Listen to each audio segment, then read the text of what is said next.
Good morning दोस्तों, आप सभी का स्वागत है मेरे यूट्यूब चैनल ब्लॉगर पूजा में। और आज दिन है संडे और मैं नहा धोवा के रेडी हो गई हूँ। और आज मैंने पहना है साड़ी। ये जो साड़ी है ये माँ का साड़ी है, तो मैंने पहना है। मुझ पे कैसा लग रहा है कमेंट करके बताइए। और मैं एकदम सिंपल तरीके से रेडी हुई हूँ और मैं जा रही हूँ थावे माता रानी का पूजा करने।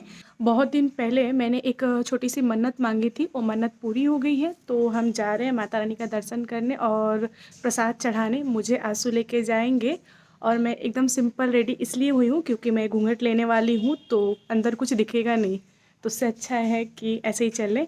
और मैंने इयरिंग्स भी नहीं चेंज किए हैं क्योंकि अभी नहीं दिखेगा। गले का जो चैन था मैंने उसको हटा दिया क्योंकि बहुत ज़्यादा भीड़ होता है मंदिर के पास, तो माँ बोली कि हटा दो।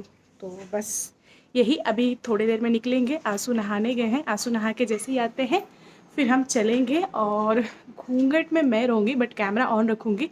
गांव में जो कुछ भी होगा मैं आपको दिखाऊंगी।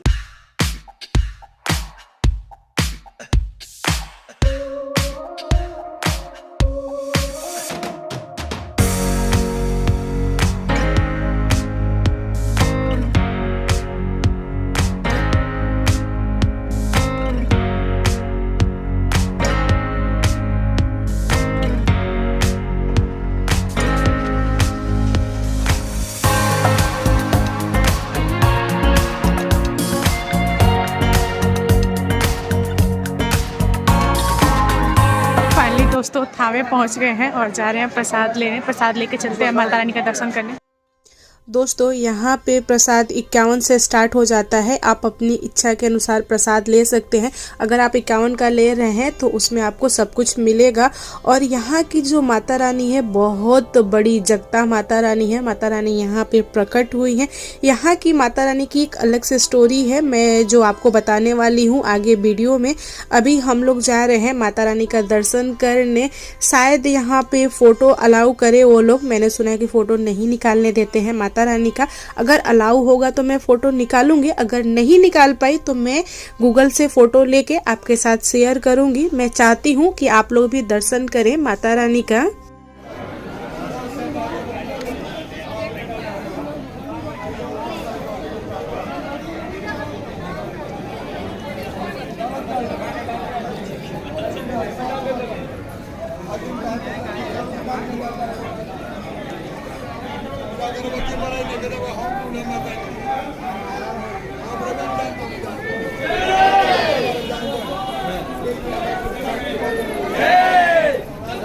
तो फाइनली दोस्तों मेरा दर्शन काफ़ी अच्छे से हो गया और मैंने मन्नत मांगा था तो धागा बांधा था यहाँ पे। और कौन सा धागा बांधा था मुझे याद नहीं है, बट मैंने 3 गांठ बांधे थे मुझे याद है।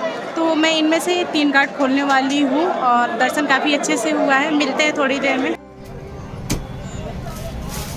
तो चलिए दोस्तों मैं आपको बताती हूँ कि यहाँ पे माता रानी की उत्पत्ति कैसे हुई।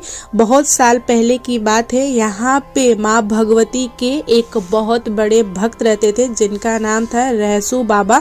लोग आज भी उनकी पूजा करते हैं और उनका मंदिर बनाया गया है आगे। मैं अभी आपको थोड़ी देर में दर्शन कराने वाली हूँ बाबा का। तो लोग ऐसे बोलते थे कि बाबा जो रहसू बाबा थे बहुत ही गरीब थे और वो जंगल काट के बाघ के द्वारा दौरी करके अनाज निकालते थे, तो उसी अनाज से उनके घर परिवार का भरण पोषण होता था। दोस्तों पहले लोग बैल के द्वारा दौरी कराते थे और अनाज निकालते थे, लेकिन रहसू बाबा जो थे वो बाघ के द्वारा दौरी कराते थे। वहाँ पे 7 बाघ रहते थे और बाघ के गले में सर्प का रस्सी बांध के वो दौरी कराते थे।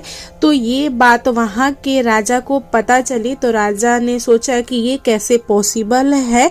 और वहाँ के जो राजा थे उनका नाम मदन सेन था। फिर राजा ने रहसू भगत को बुलाया और पूछा कि ये कैसे करते हो। तो बाबा ने बोला कि ये सब माता रानी की कृपा है, माता रानी जैसे बोलती हैं मैं वैसे करता हूँ। तो ये बात राजा को खटक गई और राजा ने बोला कि पूजा पाठ तो हम भी करते हैं, इतना पूजा पाठ करते हैं, फिर भी माता रानी हमें तो दर्शन नहीं देती और हमें ऐसा करने के लिए भी नहीं बोलती। तो उन्होंने बोला कि आप झूठ बोल रहे हो, आप जादूगर हो। तो उन्होंने बोला कि नहीं, हम जादूगर नहीं है, माता रानी जो बोलती है हम वही करते हैं। तो राजा हट्टी थे और वो जिद पे आ गए। उन्होंने बोला कि हमें भी माँ भगवती का दर्शन करना है। फिर रहसू बाबा ने राजा को समझाया कि नहीं राजा साहब, माता को मत बुलाइए, माता आएंगी तो अनर्थ हो जाएगा, हम दोनों की मृत्यु हो जाएगी और यहाँ पे अकाल पड़ जाएगा, सब नष्ट हो जाएगा, आप मत बुलाइए। फिर भी राजा अपने जिद पे अड़े रहे और उन्होंने बोला कि नहीं, हम माता का दर्शन चाहते हैं और हम दर्शन करेंगे, आप माता को बुलाओ। फिर रहसू बाबा ध्यान लगा के बैठे और माता को बुलाया। कामाख्या से माता चली और रास्ते में बहुत सारे जगहों पे माता रुकते हुए आ रही थी। जब जब जहाँ जहाँ माता रानी रुकी, रहसू बाबा ने राजा को बोला कि राजा साहब आप मान जाइए, माता रानी आएंगे तो अनर्थ हो जाएगा। फिर भी रहसू बाबा माने नहीं, वो बोले कि नहीं, हमको माता का दर्शन चाहिए, माता को बुलाओ। फिर माता रानी प्रकट हुई धरती को चीरते हुए। रहसू बाबा के मस्तक को चीरते हुए माता रानी का हाथ बाहर निकला और माता रानी का कंगन देखते हुए राजा साहब की वहीं पे मृत्यु हो गई और रहसू बाबा की भी मृत्यु हो गई। फिर रहसू बाबा मूर्ति में बदल गए। यही स्टोरी है यहाँ की। फिर कुछ सालों बाद हथुआ के राजा के स्वप्न में माता रानी आई और उन्होंने बताया कि मैं यहाँ पे हूँ और आप लोग मेरी पूजा पाठ करो। फिर हथुआ के राजा ने पंडित को बुलाया और ये चीज़ बताया तो पंडित जी ने भी बोला कि हाँ, ये बात सही है। फिर उस समय से माता रानी को यहाँ पे स्थान दिया गया है और बहुत ही दूर दूर से लोग आते हैं पूजा पाठ करने के लिए और यहाँ की माता जगता है। आप जो भी सच्चे दिल से मांगोगे सब पूरी होती है। मेरी भी पूरी हुई है, इसीलिए मैं यहाँ पे आई हूँ प्रसाद चढ़ाने के लिए।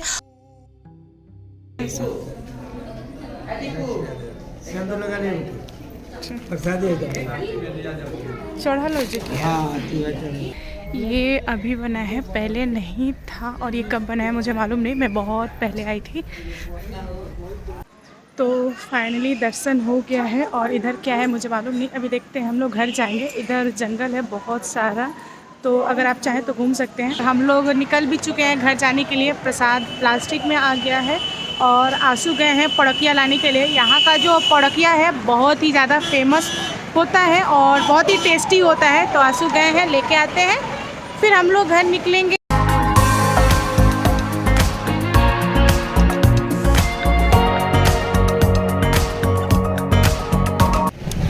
20 का दे दो। और वो जो पैक है वो वाला, नहीं वो पैकेट में जो पैक है, हाँ हाँ तो वही चाहिए, एक चाहिए बस। मुझे चिनिया बादाम बहुत पसंद है, इसलिए मैं चिनिया बादाम ले रही हूँ। 20 का एक पड़ रहा है, ये लो आप। नहीं अब कुछ नहीं चाहिए, थैंक यू। मैं हथुआ पहुंच गई हूँ और आंसू गए हैं सामान लाने के लिए, घर का कुछ सामान लेना था और मैं बाइक के पास खड़ी हूँ और मैं बीच मार्केट में हूँ। मैं घूंघट तान के खड़ी थी, मतलब घूंघट काफ़ी आगे था। आंसू बोल रहे हैं कि यहाँ पे कोई नहीं पहचानेगा, घूंघट ऊपर कर सकती हो, तो मैंने घूंघट थोड़ा सा ऊपर किया है और मेरा जो हाल है बहुत ही बेहाल हो गया है। बाइक से हूँ और पूरा धूल धक्कड़ उड़ के लग रहे हैं, बाल भी बिखर गए हैं। अभी हम लोग यहाँ से निकलेंगे, घर जाएंगे और मैंने अपना फेवरेट चिनिया बादाम ख़रीदा है तो ये खाएंगे।